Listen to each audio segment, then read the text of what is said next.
If you're considering retiring and selling your practice or might be looking to bring on a partner, you'll need to know what your practice is worth. Today, we're speaking with a valuation expert who will explain where your effort and funds are best spent and how to properly determine the value of your practice. Stay with us.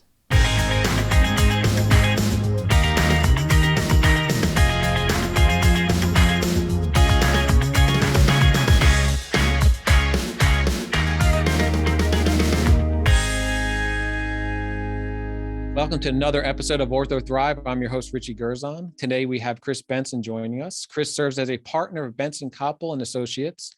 Chris has been working with orthodontists regarding the business aspects of their practices for over 30 years. Chris, welcome to the show. Thanks, Richie. Great to be part of your show, and I've enjoyed watching a lot of what you've already produced. So good to be adding some content with you today. Yeah, I think this will be a really fun topic. So why don't you just tell us a little bit about your career and how you got where you are? Yeah, so like you said, a long time in ortho. I just turned 60. I spent 32 years in the orthodontic space. Yeah, so rocked out of the practice management cradle in Atlanta. Was early on when there was just not even Windows, there was just DOS and mini computers, and so. Oh yeah, I remember that in school. Yeah, right. So we were backing up stuff on green screens and floppy disk, and so that was fun because nobody had a computer in orthodontics, and so it was all new. That market kind of got filled up. I was in a good spot. That company that I was with was acquired. My wife was from North Carolina, and so we ended up with our 3 young children migrating to North Carolina, and I bumped into an orthodontist named Dr. Jerry Clark. I'd spent about, a little bit under 15 years in the orthodontic space, and that's what I was new and I was comfortable with. He had a little company that did valuation and transitions, but not very well. It was kind of an orthodontic hobby business. Yeah. And so I asked him about it. He said, I think I'm going to shut it down. And I ended up buying that, and that became Bentson, Copple& Associates. And okay. So that's kind of what I've been doing the last 32 years, kind of 15 in practice management. So I'm real comfortable with all the business aspects. I can post a check. I can set up a scheduling template. I know how to do all that, and awesome. grew up in that business, and then valuation, transitions, recruiting, and now this new OSO space. So yeah, it's been fun. I love the orthodontic space. So it sounds like you've been in business for a little while. So can you just talk a little bit about the company? How does it serve the orthodontic community? Yeah, we're siloed in orthodontics. We're specialists, if you will, just like they are. 10 people, kind of plus or minus, depending on, the evolution of our business. We kind of look like an accounting shop. We've got 3 people who previously were CPA somewhere. We've got 1 that was previously an attorney somewhere. So it's it's very numbers oriented, detailed business. Some financial analysts, and then some recruiting assets. So we just deal with doctors kind of at the beginning of their career and kind of at the end. We do a lot of things like you and I are doing right now for the years in between, just to kind of educate people on things that we know.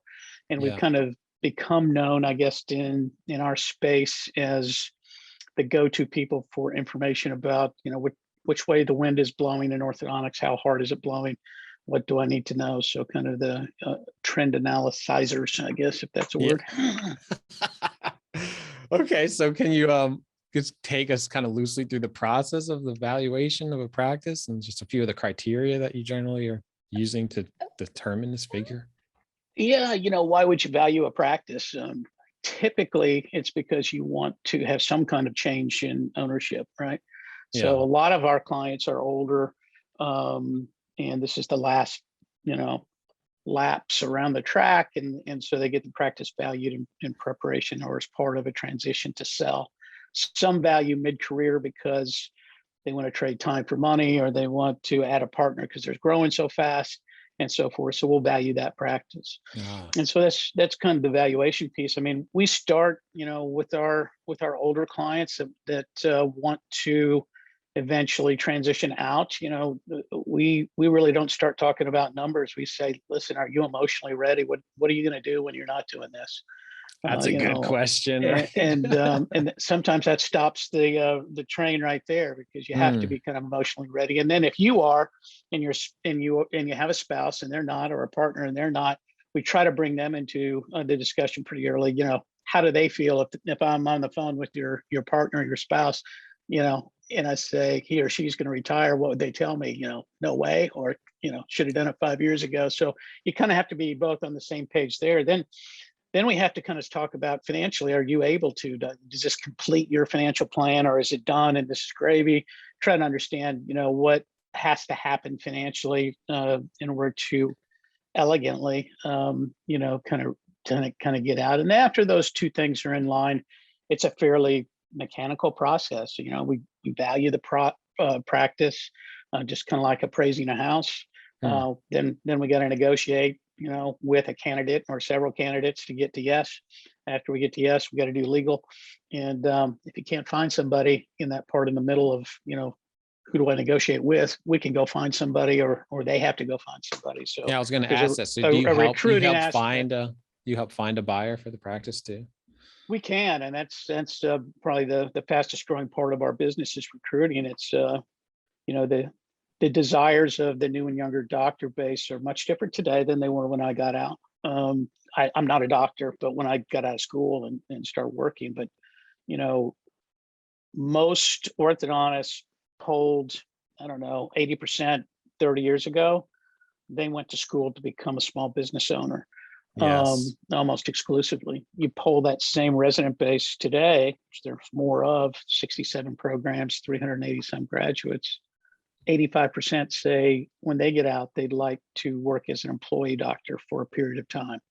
So very, very different mindset, not as entrepreneurial. Oh, wow. That's very interesting.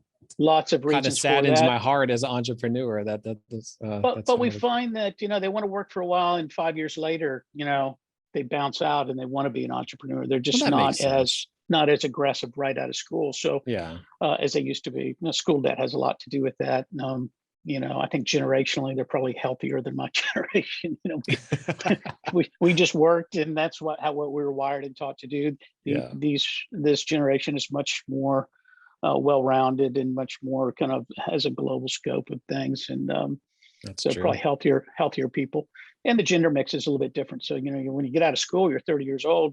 If you're 30 years old and you're starting your family and you're a guy, it's in many ways, I think, easier than if you're a woman who's got, several children, because still we have a lot of the child raising still gets done by the moms. An unequally heavy share does. And so it's hard to dive into a $2 million practice, but they do 5 years later after they get the family started. So that's part of it as well. You're painting the picture pretty well. I could see the rationale there now. Yeah, it's hard to talk about because people, you got to be careful, but it's just true. And so, it's a great specialty. It always will be, and it's changed a lot. Some people put a wet blanket on that and think it's not as good as it used to be. I think it's every bit as good and probably better. A lot more options today, and don't have a negative feeling about it for the future at all. Okay. Are there any hidden costs that have to be considered in the valuation process? Yeah, not really. I mean, if you want to think about gotchas, this is really a data-driven project, and so kind of the mantra from our company is facts are friendly. This is a very emotional transaction for both the buyer and the seller, right? The seller almost always thinks his or her practice is worth more than it is. The buyer almost always thinks they're paying more than market value, or that they should be. Somewhere in between is the truth. I mean, we tell our clients, in this negotiation process, when the volume gets the loudest and both sides are screaming, "I can't take it anymore," we're likely in the fairest spot of the deal. And so what we try to do is, rely on the facts of the business, because they're pretty cut and dry. And so the gotchas are, we don't have good facts. The gotchas are, we'll do this on a handshake. There's a lot of, parent-child relationships out there. About 10% of orthodontists is kind of legacy. And a lot of those go really great, but a larger percentage than you might think go really bad, because it's just get out of school.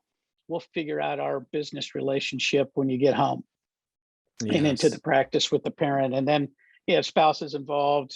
Not everything's communicated clearly. Thanksgiving and Christmas can get pretty tense. And so, we just think good communication with everybody involved in the transaction that's a stakeholder is key. Good data is key. And then, trying to do this without expert help when it's something you only do, maybe 2 times per career, we think is a bad idea. But, I agree. Yeah. Okay. Yeah. So you need a CPA to sign your tax return. You need a group to help you analyze this transaction if you're a buyer, and structure it if you're a seller, and you have to be reasonable. So, some deals die because people aren't reasonable, or one side doesn't have skilled advisors on their side. But those are the gotchas. And if you don't have good data, then that makes deals hard to do. And so, some practices don't. I mean, what are the main characteristics of a practice that are going to affect the value up or down? Is it just assets they own and number of patients, or? It's a great question, because, if you go into almost any orthodontic office in my position, most orthodontists just want to talk about how much they collected last year, right? Yeah. And a lot of orthodontists have a sheet of paper or a stack of Post-it notes or some fairly arcane way of tracking this, but there's great pride in. I've never had a down year, in 25 years, and my revenue's always gone up, which is great. And so, there's a lot of emphasis put on revenue, I think, in the uneducated, or the more naive folks that really haven't not a great understanding of what makes a practice value, because it's really profit. And so, we find, you can have 2 practices both doing $2 million a year, and one will value at 95% of prior year collections as a measuring stick, and one will value at 60, and it's because of the amount of money that it throws off to the owner. So our job when we value a practice is to identify what it really costs to turn the lights on, pay the people, pay the rent, buy the supplies, make the phone ring, and run the business. And then, when we know that, we know how much it throws off to the owner. And then we use a capitalized income approach, which is a fancy accounting word of basically a multiplier of profit to determine the value of a practice. So value of a practice is primarily determined by the amount of income it throws off to the owner. That makes sense. What is the branding make any difference? The condition of the building, everything in there, the website, the collateral, just its general perception in the community. Like if it looks like it's a 50-year-old practice versus if it looks like everything's been refreshed and new. And it does. Yeah. There's an analytical value that you can put to the fixed assets and service. And so when you think about what are the fixed assets and service in an orthodontic office, all the stuff that you could back up a truck in the middle of the night and put in it and drive away with, yeah, okay. That's a worth good way something. to put it. Sure. Right. And so you got chairs, and you got computers, and you got radiography equipment, and you got scanners, and you've got an inventory of hand pieces and brackets and wires and gloves and all that kind of stuff has a value that's fairly easy to determine. And, then in orthodontics, to your question, there's all this intangible value, because we have in orthodontics what we don't have in any other specialty of dentistry, which is this thing called contract receivable. I've got this giant number in my practice of money that people have signed up to pay me, but I can't collect any of it now until they keep coming in for the next several years in most cases, right? Sure, yeah. And so that has a value. And then, I've got the doctor's reputation, the competitive environment, the location of the building. And so to your point, branding, it's this intangible value. But when you look at how the government looks at this transaction, and they're very interested, by the way. I'm sure they are. Yeah. They want to collect the money. They say, well, you bought this $2 million practice for $1.8 million. What did you buy? And so you have to take the 1.8 million from an accounting standpoint. You have to, I describe it as buckets to folks that aren't accountants, but you have to divide the 1.8 million, and you say, well, the stuff is worth 400,000, and stuff that you could drive away, the fixed assets, and then the contract receivable balance is $1 million, but it takes 50% overhead to produce that. So that's 500,000. And then we have an allocation for bad debt. So that's maybe another 30,000. Then we've got to pay an orthodontist, collect the million. So that's 350,000. So that $1 million is really only worth about 250,000. And then in the transaction, and then we've got, the stuff, and then, I'm going to buy a covenant not to compete, from you, and that's worth $10,000. And you got this giant number in this transaction, 7, 8, 900,000.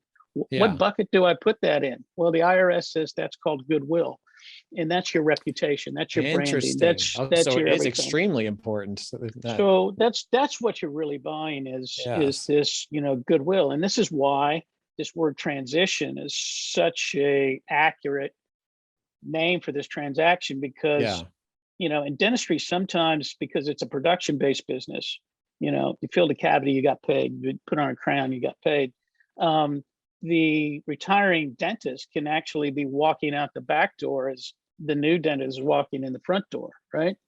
Because it's a production-based, kind of relationship. In orthodontics, we have these 2-year relationships, and then we've got, sometimes before they even start, they've been in supervision, for several years. And then after they get debonded, they're in, retention treatment for several years. And it's just this big, long relationship that we have with just one patient. And we can have 2 or 3 of those with one family, and then they're friends and so forth. So it's very common in a $2 million practice that I work with the doctor that buys my practice for a year or more, because the trust they have in me, that 80% that I got to put in that goodwill bucket, has to be transferred successfully from me to you as the buyer. And that takes time. That makes sense. I, as a seller, get lower tax treatment on that bucket than anything else. Everything else is ordinary income, but that's long-term capital gains treatment for me. So interesting. Okay. The government, recognizes it as an asset, and it needs to be transferred, and that takes time. And so I'm supposed to say, when you're next to me in the chair, you're bigger, better, faster, stronger, smarter. Can't believe you turned over your rock and we got you to come to our practice.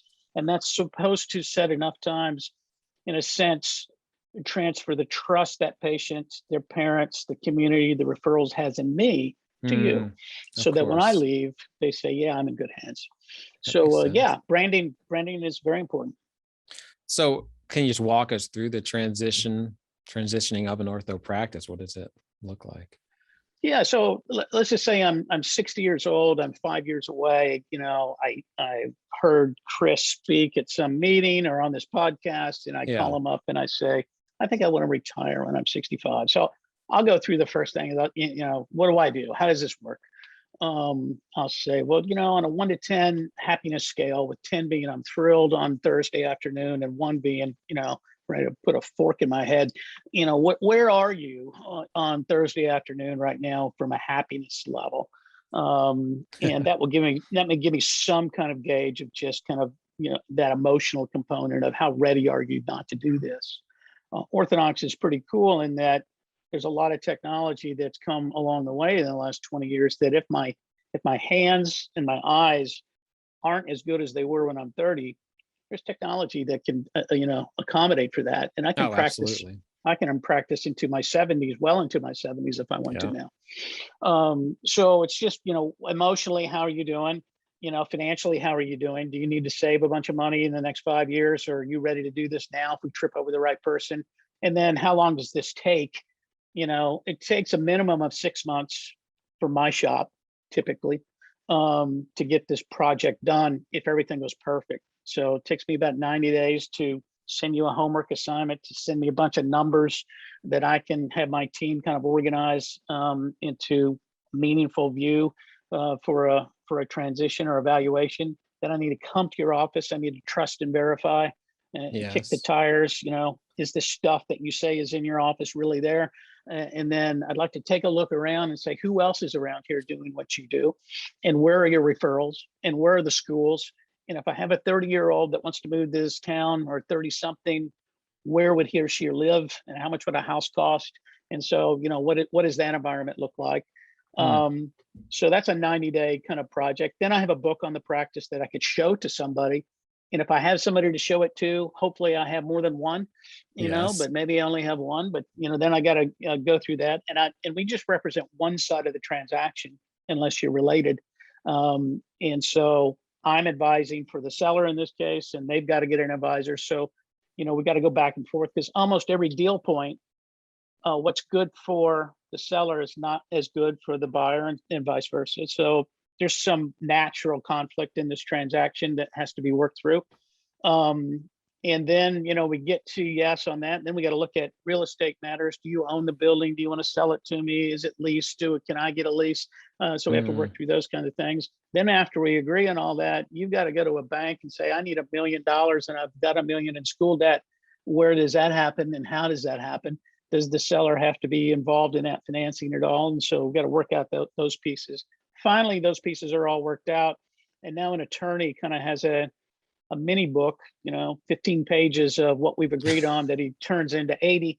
I'm surprised you can get that down to 15 pages. Yeah. Okay. that makes the legal documents work.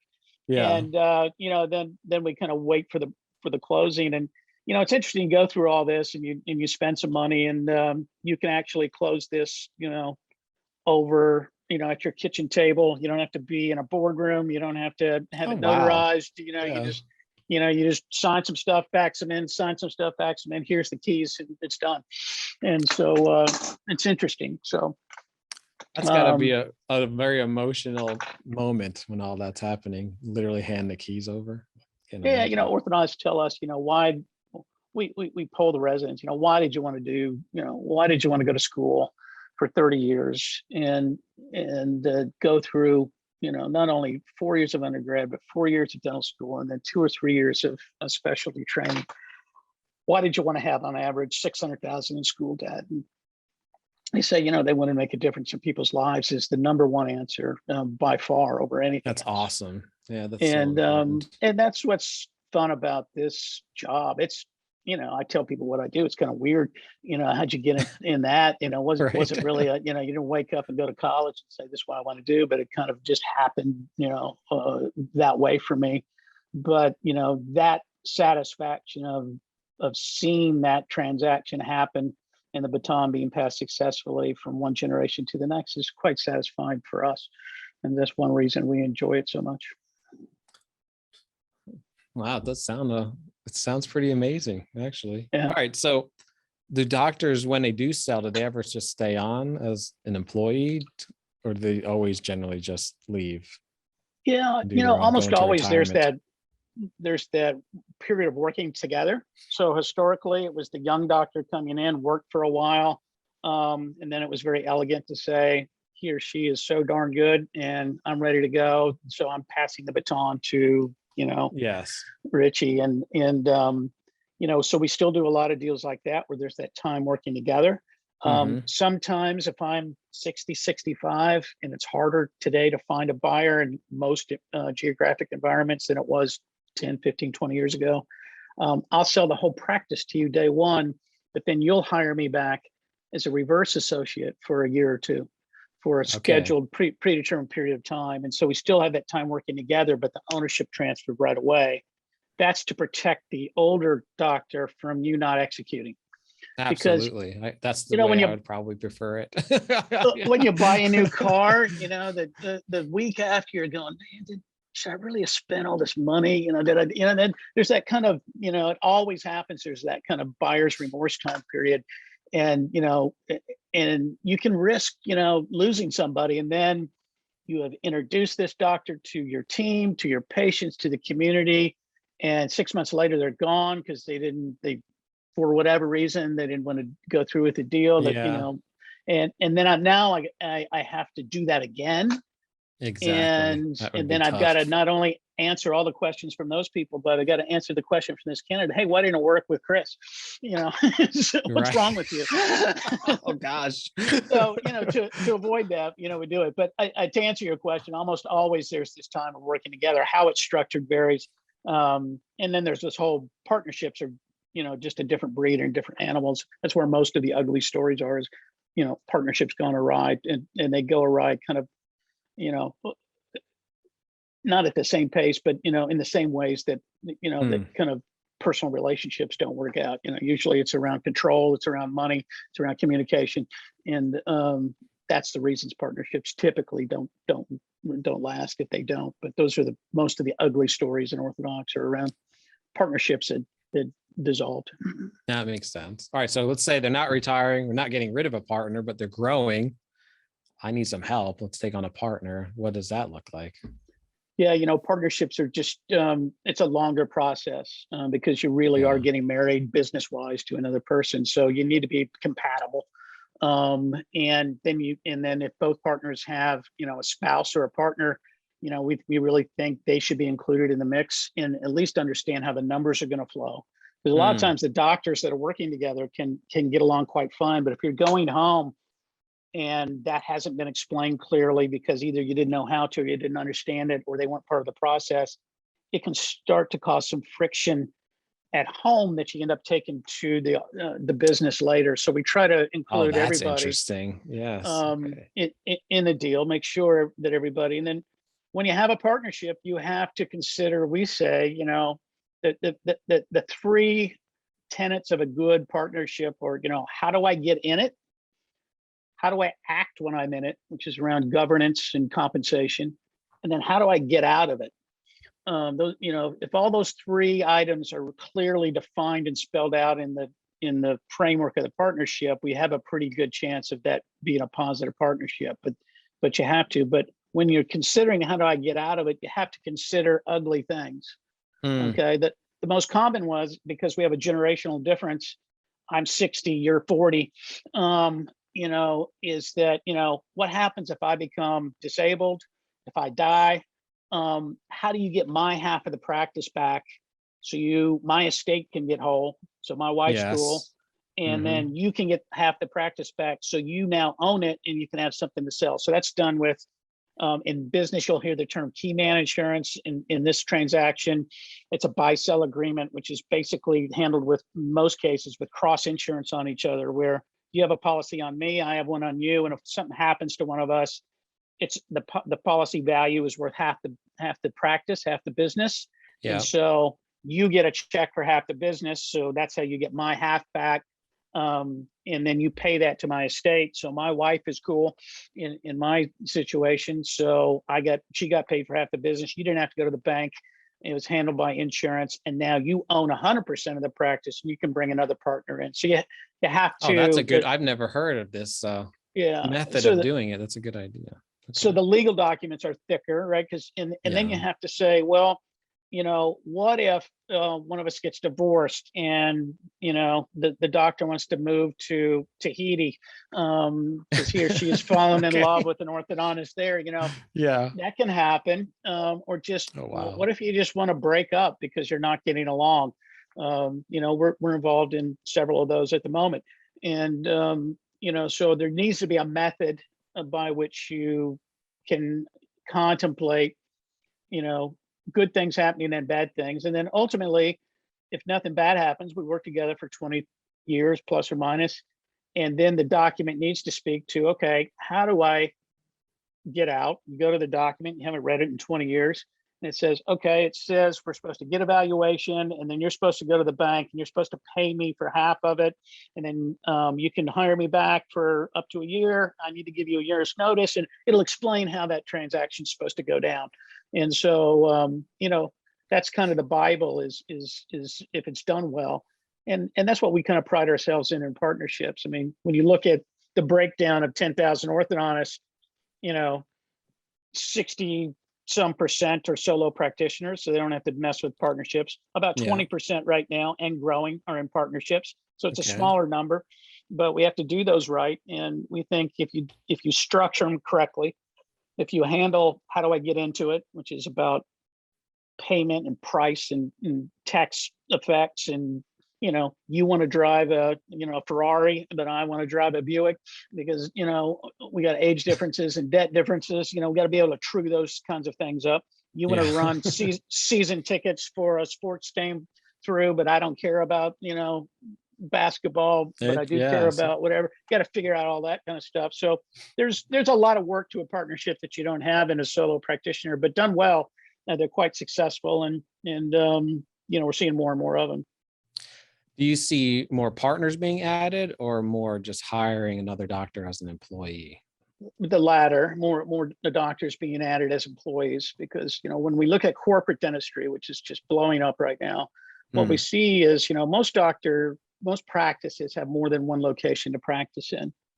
But if you think about it, if I'm a solo practitioner, I've got assets in this satellite office that sit fallow, usually 4 days a week, right? Because I usually only go there 1 day a week.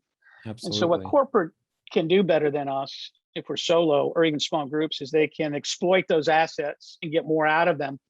So I can get a better return on them, because I can be open in 2 places on the same day for, you know, all week if I want to. And so we're seeing the model of spreading your footprint for a couple of reasons. One is, you know, I may have a rooftop problem, and there's just so many rooftops around this location that's convenient. And, you know, that's because this office has been here for 40 years, but now the cool part of town is actually over here. So, you know, let me build an office over here where all the families are with 2.3 kids. And that office over time will actually exceed, you know, this traditional bigger office. And so, you know, there's a lot of dynamics. We could be on this webinar for hours and really have a lot of fun talking about what's going on out there. But, you know, to answer your question, we're hiring more employee doctors now than ever before. And that's because we're seeing bigger footprints and kind of an expansion of small group practices, which is usually 2 owners and then multiple doctors. To compete against the corporate. Yeah. I gotcha. I was reading that you guys don't use a comparative market value approach. So how is that different than what you do? Is that true? That is true. I mean, you know, we would describe a comparative market value approach as, you know, let's find 10 transactions in this geography that look similar, and let's, you know, see what the average of those deals are. Yeah. And when you think about it, there is 10,000 orthodontists, but there's only about 7,800 practices when you have, you know, the solo practitioners, the small group practitioners, and then everybody else is either in corporate or, you know, working for a pedo or working for an ortho. So there's a finite number across 50 states and maybe, you know, the provinces. There's almost never, you know, more than 2 transactions that have been done in, you know, the last 2 or 3 years in the same town.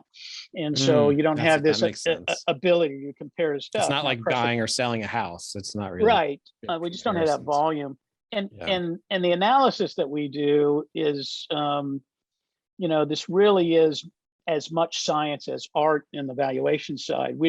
We sign our valuations as CVAs because Doug Copple, my business partner, is a CVA, a certified valuation analyst. That's the equivalent of a CPA signing your tax return.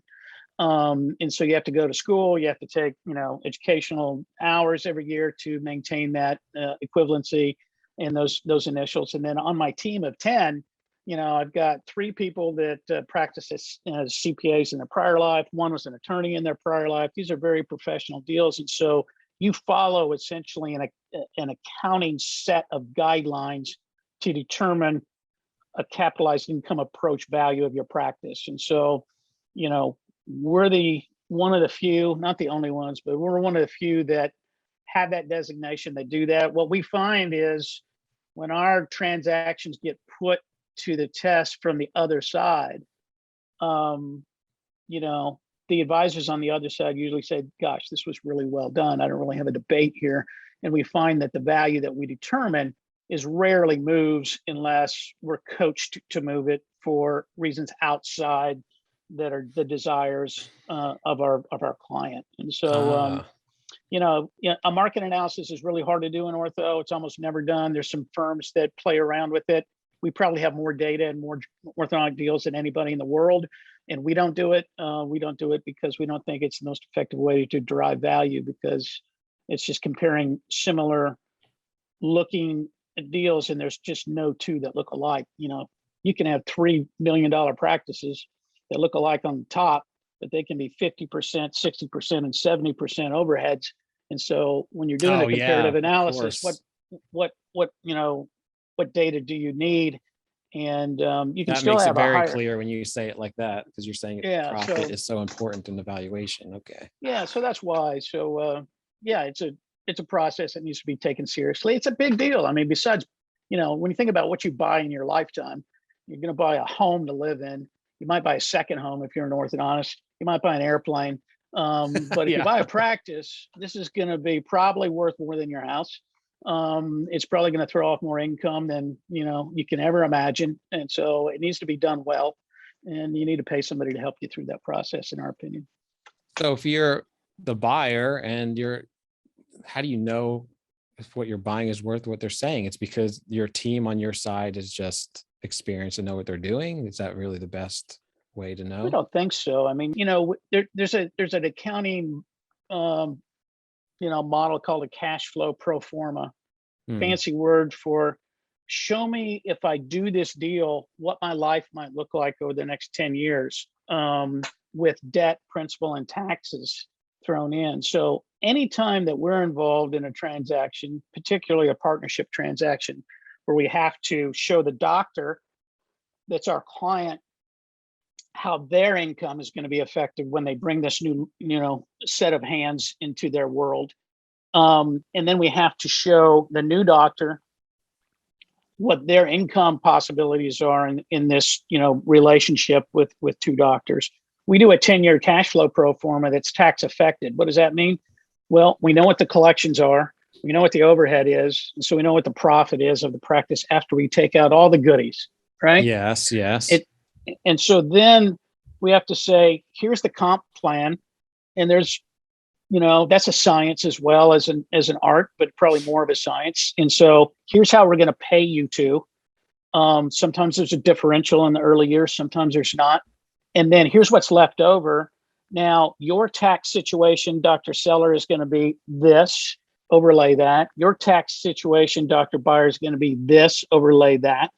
And then what's left at the bottom is this is how much money you're going to have to spend on you. So you got to overlay your life spending habits. Plus, if you're young, your school debt. Does this work? And so if you don't have that tool, to your question, you can't make a decision about whether it's wise for you. And so, that makes sense. This is the first document you sit across the dinner table and say, babe, if we do this, this is what they're telling me it's going to look like. And it can't be built on the practice growing 10% year over year for 10 years. We don't see that. And so we do very conservative growth methods. And we always get asked, well, what if it looks better if we outdo this growth? I said, yeah, it would. But this is fee increase growth, 2.5%, 3% a year is typically how we build these for 10 years out. And they'll go, well, it's going to grow a lot bigger if I bring Chris in because he's young and energetic and, we're going to grow 10%. I said, well, let's plan on it not growing 10%. And then if you do, these numbers just get prettier. So, some conservative thought and some discussion, but the cash flow pro forma, if you're listening to this webinar, is the takeaway. That's the term you need to use with your accountant or your advisor is do me a 10-year cash flow pro forma. And they all know how to do these, and show me what my net after-tax income is going to be if I do this deal. And it needs to be after tax. When we're young, we're a little bit naive because we haven't paid taxes. We haven't made big money before. Yes. And so we just look at that gross number. You say, well, I'm making 300,000. Well, after the government gets their piece of that, you really only got 220. So, and then you got school debt and all these other things. So tax affected cash flow pro forma is important. Yeah, I definitely think I might talk to my accountant about that. Anyway, so let's say you are thinking about retiring. Is it 5 years out? Maybe. Are there some actionable items you should take now to make that number, 5 years from now, as high as possible, so that you're kind of getting the most money you can out of the practice? Do you need more than 5 years? Do you need less than 5 years? Like, what is a good time to start planning on that? And what can you do? I spend most of my time on the telephone talking to doctors, and that these are the kinds of discussions we have. I think I'm 5 years out. Do I need to do anything with you right now? If I want to raise my value, what do I do? And again, it's just, it's a lot of listening on our end about where you are, what you want, how you want to go out. I'll ask, I call these blue sky meetings, because I'll just say, let's pretend you get to do it exactly how you think it should go. What does that look like to you? And they'll describe that. And, I'll give them some feedback, whether that's realistic or not. I'll try to understand kind of where they are. I'm not a financial planner. I don't need to get into the weeds of how much money do you have, but I'll try to understand what their needs are there. try to understand this happiness scale and things like that. And then Hmm. if we decide that, yeah, we try to solve for getting the most, because this is going to finish out my retirement account. What do I need to do? Well, you need to grow. Growth is super hard up until COVID. That's a weird thing to say, right? But, we were only growing the decade before COVID until, 2019 was a great year. But until 2019, we were growing at 2%, depending on the year, sometimes less, sometimes a titch more, but plus or minus 2%. So, kind of inflation growth, not even fee increase. Yeah, really. That is inflation growth. That really doesn't even count, does it? Not even fee increase growth. So we weren't really growing. And then COVID hit, and we all thought the world was going to end, and then things opened back up. And for orthodontists, it was just just an unbelievable run the last 20 months. So right now, everybody's exhausted. Everybody's been working like crazy. We've gone through the PPP and the PPE, and now we've got these labor problems. And you've got several webinars on that. People should listen to those. Questions that you've asked on different guests on labor. That's another one that we could talk about for a long time. But I think as I look forward from today, I'm not super bullish about where we're going economically in the United States, anyways. And I think things are going to begin to get tighter. And we started hearing this in July of 2021. Hey, the phone's not ringing as much. August, the same thing. September, the same thing. October, the same thing. And so we're kind of slowing down. The growth is slowing down from where it was as when we bounced out. So I think it's going to be hard to grow. So, if you want to grow and you're paying attention, what are we hearing? We're hearing that the consumer is super concerned about several things. One is, safety of their kids and of themselves. So that means the fewer times they can visit to your office, probably the better in their mind. They're super concerned about convenience. You have ER doctors signing up for Small Direct Club because, Adam Schuloff talked about this on your webinar, about grins, because just thought with my crazy schedule, this would be the best choice for me. And I'm a doctor, for heaven's sake. So we got to communicate to that cadre of consumers. We've got to treat adults. That's where all the growth has been in the last 13 years. And there's a big growth contingent in that. There's a big retreat contingent that we've got to get better with that's going to handle growth. We've got to go digital. We're 1 out of 4 cases in aligners right now. And then if you look at where's the money flowing from a capital perspective in orthodontics right now, I think this week or a couple of weeks ago, dental monitoring closed $150 million things. You've had Philippe on. We just yesterday happened, yesterday, awesome. Alfred Griffin closed a $50 million round with Lightforce. You've got KL Owen. Brandon's going to be going after some money. He's going to get it. These are all digital customized braces applications and remote monitoring applications. Rhinogram you could throw in there. They've gotten some money. Smile Snaps, those kinds of companies. And then you see the massive amount of money that is in the aligner world. And you just look at the juggernaut, which is Invisalign, Align, a great company. I mean, they've got $4 billion in sales and a $54 billion market cap. They don't have anything in the world in orthodontics that approaches that kind of scale and size. And they've got $1 billion and change, I think, or something like that in cash. So, it's just we've got products and we've got a consumer that wants to be digital, so if I'm setting up an office with my kid and my kid says, Dad, I want to be an orthodontist. I said, get through ortho school. We're going to buy something. We're going to start from scratch and we're going to be heavy digital, and I could see the time 20 years from now when do braces go away? No, but mass customized digital braces options will be the norm. Those will come with a lab fee. So we're gonna have a smaller footprint of this office. We can do this in 2,500 square feet instead of 35, 45 to save on some occupancy cost. We're gonna have kind of a digital guru staff person that helps us with clean checks and the remote monitoring items that are out there. And we're going to grow like crazy. And we're going to talk to adults and we're going to talk to retreats and we're going to do great with kids. And you just as have you to pay say attention. this, I think of my most my most profitable clients. I'm like, wait, they're doing the majority of the things you just described right now. And if you're not doing a lot of those things, it's, I think you really do need to start playing catch up, because you can't get left behind. It's changing so fast. But a lot of people in the transition world that I live in are, hey, Chris, I'm 60. I'm not going to do that. And I don't suggest that they do that.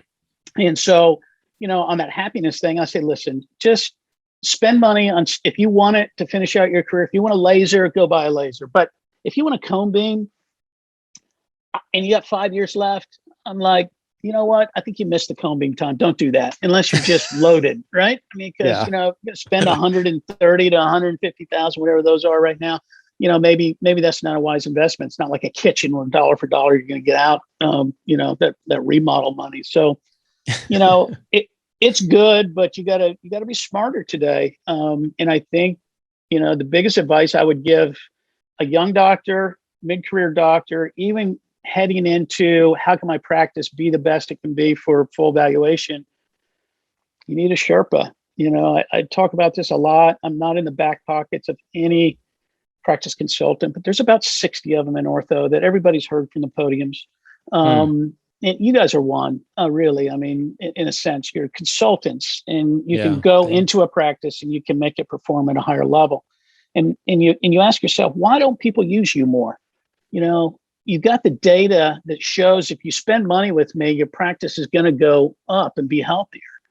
Marketing is a dirty word, I think, in a lot of cases. It's like it should be a return on investment, but it's, people have they're jaded, I think. Yeah, it's hard. So you gotta get around that value proposition is your biggest hurdle. But I tell people, listen, if you went to Everest today, if you went to base camp at Mount Everest, and you said, I'm here to climb to the summit, they would send you home, because they would say, where's your Sherpa?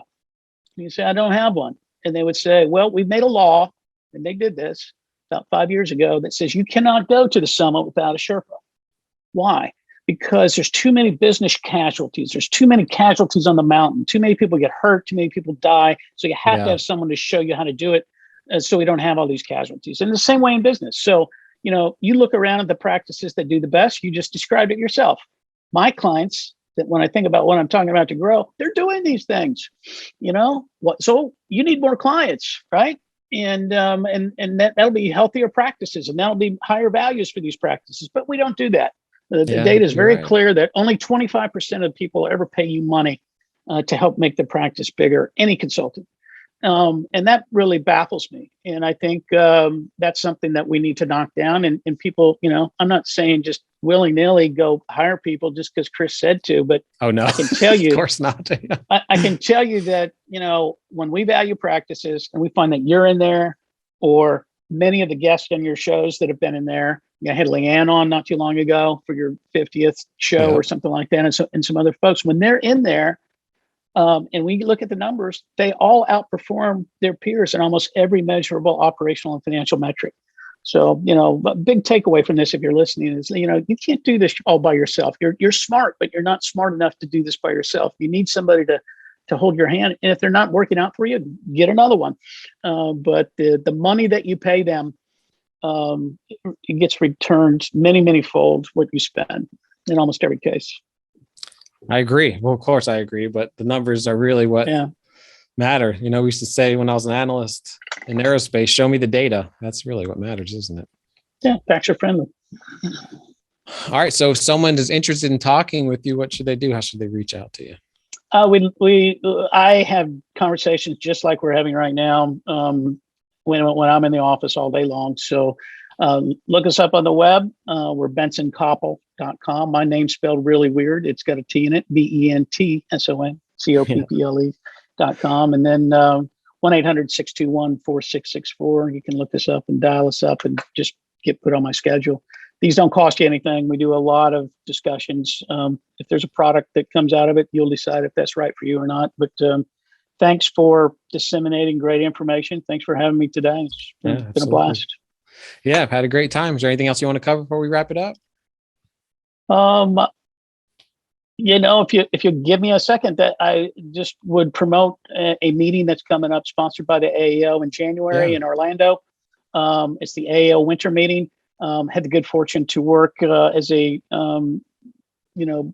program vice chair, or however you want to say that, with Dwayne McCamish and Daniel Keith, and it's on practice modalities. I mean, today there are so many different ways to practice, and you can kind of pivot early in your career, mid-career, late career, whether that means an OSO or working with a pedo or joining up with other orthodontists, expanding your footprint. We're going to have examples of people that have practiced like that in different ways. And I think it's going to be one of the first face-to-face meetings that we've had with the AAO in 2 years.